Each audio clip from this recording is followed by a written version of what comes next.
Welcome to 24 technologies. Our today's topic is Git. గిట్‌లో యాక్చువల్‌గా ఏవేవి ఇన్వాల్వ్ అయితాయి అండ్ ఏ ఏ కమాండ్స్ యూజ్ చేస్తాము అనే దాని గురించి మనం డిస్కస్ చేద్దాం టుడే థియరిటికల్‌గా. ఇక్కడ ఫస్ట్ ఆప్షన్ ఏముంది మీకు? First option what are Git repos. Repo అంటే ఏంటమ్మా? Repository. There are millions of repositories in Git. Millions. 100, thousands అనుకోవచ్చు. అంతకంటే ఎక్కువనే ఉంటాయి. ఎందుకంటే మార్కెట్ ప్లేస్‌లో అరౌండ్ 90% కంపెనీస్ గాని, అవి పబ్లిక్ కావచ్చు, ప్రైవేట్ కావచ్చు. అన్ని నౌ-ఏ-డేస్ యూజ్ చేసేది గిట్టే యూజ్ చేస్తున్నాయి. గిట్ హబ్ యూజ్ చేస్తున్నాయి కాబట్టి there are lot of repositories in git. ఇక్కడ నీకు గిట్ రిపోలో ఉన్నా ఓకే. లేదు అంటే నీ లోకల్‌లో అంటే నీ లోకల్ మిషన్ నువ్వు ఏదైతే యూజ్ చేస్తున్నావో నీ లోకల్ ల్యాప్‌టాప్ గాని, మిషన్ గాని ఏదైతే ఉందో నీ వీఎం కావచ్చు వాటెవర్. ఇక్కడ నీకు ఫోల్డర్స్ ఉన్నాయి. ఇక్కడ మల్టిపుల్ ఫోల్డర్స్ ఉన్నాయి. ఇవన్నీ ఏవి? నీ ఫోల్డర్స్. ఈ ఫోల్డర్స్‌లో ఇవన్నీ ఏంటివి? నీ ప్రాజెక్ట్‌కి సంబంధించినవి. ఇవన్నీ ప్రాజెక్ట్స్. ఇది డిఫరెంట్. ప్రాజెక్ట్ ఏ అనుకుందాం. ఇదొచ్చేసి ప్రాజెక్ట్ బి అనుకుందాం. ప్రాజెక్ట్ సి అనుకుందాం. ఇవన్నీ they are different types of projects. Okay. ఒక ప్రాజెక్ట్‌కి ఇంకో ప్రాజెక్ట్‌కి సంబంధం ఉండదు. అంటే నేను ఒక్కొక్క దానికి సంబంధించింది ఒక రెపో క్రియేట్ చేసుకోవాల్సి ఉంటుంది. అంటే ఒక్కొక్క ప్రాజెక్ట్ పైన మీరు ఎంతమందైనా వర్క్ చేసుకోండి ఆ ప్రాజెక్ట్‌లో. లైక్ 100 మెంబర్స్ వర్క్ చేస్తున్నారు. 10 మెంబర్స్ వర్క్ చేస్తున్నారు ఆ ప్రాజెక్ట్‌లో. బట్ ప్రాజెక్ట్ అనేది ప్రాజెక్ట్ ఏలో నీకు 100 మెంబర్స్, 10 మెంబర్స్ అనుకుందాం. 10 మెంబర్స్ వర్క్ చేస్తున్నప్పటికీ ఈ 10 మెంబర్స్ కోసము ఒకే రిపో క్రియేట్ అయ్యి ఉంటుంది. ఈ రెపోలోనే వాళ్ళు ఏం చేస్తారంటే వర్క్ చేసుకుంటూ ఉంటారు. అంటే వాళ్ళకి అసైన్ అయిన వర్క్స్ ఏవైతే ఉంటాయో అది డెవలపర్ కావచ్చు, ఎవరైనా కావచ్చు వాటెవర్. వాళ్ళు చేసుకుంటూ ఉంటారు. That is repository. అంటే డైరెక్ట్‌గా నువ్వు రెపో ఏదన్నా నువ్వు సెర్చ్ చేసుకోవాలనుకుంటే లైక్ గిట్ స్టేటస్ అని చెప్పేసి కొడితే అక్కడ ఎంప్టీగా ఏమి లేకపోతే అది ఎర్రర్ ట్రిగ్గర్ చేస్తది. బాబు నేను ఎక్కడ సెర్చ్ చేసుకోవాలి? నువ్వు ఏ రెపో పైన చేస్తున్నావు? అంటే దానికి సంబంధించిన ఇన్ఫర్మేషన్ నాకు కావాలి అని చెప్పేసి అది అడుగుతది. రైట్? అవన్నీ గెట్ రిపోజిటరీ. అంటే ప్రతి ఒక్క రెపోలో అంటే నీకు సంబంధించిన ప్రాజెక్ట్ మల్టిపుల్ ప్రాజెక్ట్ ఒక సింగిల్ ప్రాజెక్ట్ ఉంటే ఆ సింగిల్ ప్రాజెక్ట్‌కి సంబంధించిన ఒక రెపో ఉంటుంది.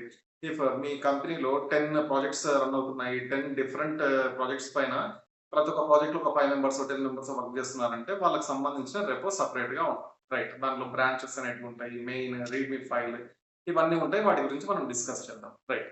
అది అయిపోయిన తర్వాత ఇక్కడ మనకు ఏముంది? గిట్ ఇనిట్ అని చెప్పేసి ఉంది. గిట్ ఇనిట్ కంటే గిట్ స్టేటస్ గురించి మాట్లాడదాం. గిట్ ఇనిట్ కంటే గిట్ స్టేటస్. లైక్ మీరు ఒక ఫోల్డర్‌ను క్రియేట్ చేసుకున్నారు. మీ లోకల్‌లో ఒక ఫోల్డర్‌ను క్రియేట్ చేసుకున్నారు. లేకపోతే మీ గిట్ హబ్‌లో ఉండి ఒక రెపోను మీ లోకల్‌లోకి డౌన్‌లోడ్ చేసుకున్నారు అనుకుందాం. ఫోర్క్ చేసుకోవడమో, లేకపోతే పుల్ చేసుకోవడమో ఏదో ఒకటి చేసుకున్నారు. ఆ తర్వాత ఆ ఫోల్డర్‌ను మీరేం చేసినారు? మీ వీఎస్ కోడ్ త్రూ దాన్ని మ్యాప్ చేసుకున్న తర్వాత మ్యాప్ చేసుకోకముందు జస్ట్ గిట్ స్టేటస్ అని కొట్టినామంటే మీకు ఇక్కడ ఎర్రర్ వస్తుంది. ఏమి నో రెపోస్ అని చెప్పేసి వస్తది. నో రెపోస్ లైక్ దట్ ఏదో ఒకటి నో రెపోస్ ఆ టైప్‌లో ఏదో ఒకటి మీకు మెసేజ్ అనేది అక్కడ డిస్‌ప్లేలో ప్రింట్ అవుతుంది. బట్ దానికంటే దాని తర్వాత మీరేం చేస్తారంటే ఆ ఫోల్డర్ ఏదైతే ఉందో లైక్ నేను నెక్స్ట్ సెషన్‌లో రఘువీర్ అనే ఫోల్డర్ క్రియేట్ చేస్తా. రఘువీర్ కోర్స్, కోర్స్ అని చెప్పేసి ఒక ఫోల్డర్‌ని క్రియేట్ చేస్తా. ఒక రెపో. ఒక ఫోల్డర్ అనేదాన్ని నేను తీసుకుంటాను నా లోకల్‌లో. ఇదేది నా లోకల్ మిషన్‌లో. నా లోకల్ మిషన్‌లో ఒక ఫోల్డర్‌ని తీసుకొని, అక్కడ నా వీఎస్ కోడ్ త్రూ నేనేం చేస్తానంటే, ఈ రఘువీర్ ఫోల్డర్ అనే దానికి మ్యాప్ పోతాను. ఓకే. ఇక్కడ వీఎస్ కోడ్ నుండి నా రఘువీర్ కోర్స్ అని చెప్పేసి నేను క్రియేట్ చేసుకున్న ఫోల్డర్. కానీ that is empty folder. But నేను దానికి ఇంటిగ్రేట్ చేసుకుంటాను. ఎక్కడ? వీఎస్ కోడ్‌లో నుండి. లైక్ అక్కడ నుండి నేను గిట్ స్టేటస్ అని కొడితే ఏమన్నా వస్తుందా అంటే నో. నో. 100% నో. మీరు ఏది జస్ట్ ఆ ఫోల్డర్‌ను ఓపెన్ చేశారు వయా వీఎస్ కోడ్. అది వర్కౌట్ అవ్వదు. బట్ ఇక్కడ ఏం చేయాల్సి ఉంటుందంటే నువ్వు ఇనిషియలైజింగ్ చేయాల్సి ఉంది. ఇనిషియలైజింగ్ చేయాలి. ఐఎన్ఐటీ ఇనిట్. In it. ఓకే. అక్కడ ప్రాపర్‌గా లేనట్టుంది. దట్ ఇస్ వై మళ్ళీ రాసాను. ఇన్ ఇట్ అని చెప్పేసి గిట్ ఇనిట్ అని చెప్పేసి మనం కొడితే అదేమైతుందంటే ఇనిషియలైజింగ్ అవుతుంది. ఓకే. రైట్. ఇక్కడ ఇంకొక డౌట్ కూడా రావచ్చు. సార్ నేను ఆ ప్రాజెక్ట్ పైన ఈ రోజు నేను వర్క్ చేస్తున్నాను. రైట్. మళ్ళీ అదే ప్రాజెక్ట్ పైన రేపు కూడా వర్క్ చేస్తున్నాను. సేమ్ కమాండ్ నేను ఇవ్వాల్సి ఉంటుందా? అంటే ఆ ఫోల్డర్‌లోకి ఎంటర్ అయినప్పుడు గిట్ ఇనిట్ అని చెప్పేసి నేను రెగ్యులర్‌గా ఆ కమాండ్ ఇవ్వాల్సి ఉంటుందా? లైక్ నేను ఒక 1000 డేస్ వర్క్ చేస్తున్నాను ఆ ప్రాజెక్ట్. అంటే అరౌండ్ 3 ½ ఇయర్స్ వర్క్ చేస్తున్నాను. ఓకే. ఆ ప్రాజెక్ట్ పైన. అంటే ప్రతి ఒక్కసారి నేను ఆ ఫోల్డర్‌లోకి ఎంటర్ అయినప్పుడు నేను చేయాల్సి ఉంటుందా అంటే నో. 100% అది కూడా నో.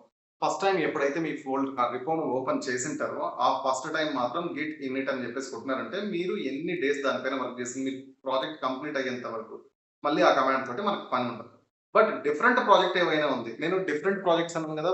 ప్రాజెక్ట్ ఏ, ప్రాజెక్ట్ బి, ప్రాజెక్ట్ సి అట్లా డిఫరెంట్ రిపోర్ట్స్ నాకు ఉన్నాయి. ఆ డిఫరెంట్ రిపోర్ట్స్ లో నేను ఇక్కడ గిట్ ఇన్నిట్ కొట్టాను.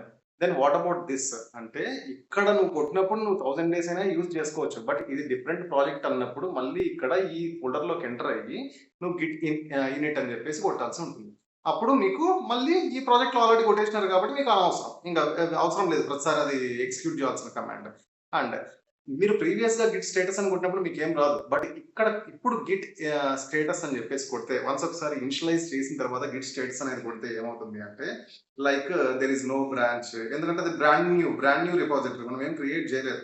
మీరు ఏదో ఒక ఫోల్డర్ మీ పేరుతో ఒక ఫోల్డర్ క్రియేట్ చేసుకున్నారు, ఫోల్డర్ క్రియేట్ చేసుకొని మీరు జస్ట్ ఇనిషియలైజ్ చేశారు, దాంట్లో ఏం లేదు. బట్ అదేం చూపిస్తుంది బాబు ఇక్కడ కమిట్లు ఏం లేవు, బ్రాంచెస్ ఏవి లేవు, మెయిన్ బ్రాంచ్ మాత్రమే ఉంది అని చెప్పేసి అది చూపిస్తుంది. ఆ తర్వాత మీరు ఏమైనా ఆపరేషన్స్ చేసిన తర్వాత అంటే కమిట్ చేసిన తర్వాత ఏదైనా నీ స్క్రిప్ట్ కానీ నీ కోడ్ కానీ ఏదైనా కమిట్ చేసిన తర్వాత దాన్ని వర్క్ ఫ్లో చూసుకోవడం కోసం మనం గిట్ కమిట్ వర్క్ ఫ్లోను మనం చూస్తాం. అండ్ ఈ గిట్ ఇనిట్ అని కొట్టిన తర్వాత మీరు ఏం చూడొచ్చు, అక్కడ ఎన్ని ఆపరేషన్ చేసుకున్నా కూడా ఇక్కడ గిట్ లాగ్ అని చెప్పేసింది కదా. ఈ లాగ్స్ లో ఇక్కడ ఈ ప్రాజెక్ట్ లో కొలాబరేట్ అయిన వాళ్ళు ఎవరు, మిస్టర్ 1, మిస్టర్ 2, మిస్టర్ 3 అని చెప్పేసి ముగ్గురు ఈ ప్రాజెక్ట్ పైన వర్క్ చేస్తున్నారు. మిస్టర్ 1 అంటే వీళ్ళందరూ ఎవరు, ఈ ప్రాజెక్ట్ లో కొలాబరేట్ అయిన వాళ్ళు. వీడు ఏ టైంలో ఏం చేసినాడు, వీడు ఏ టైంలో ఏం చేసినాడు, వీడు ఏ టైంలో ఏం చేసినాడు, అవన్నీ మనము ఆ టైం స్టాంప్స్ చూసుకోవచ్చు.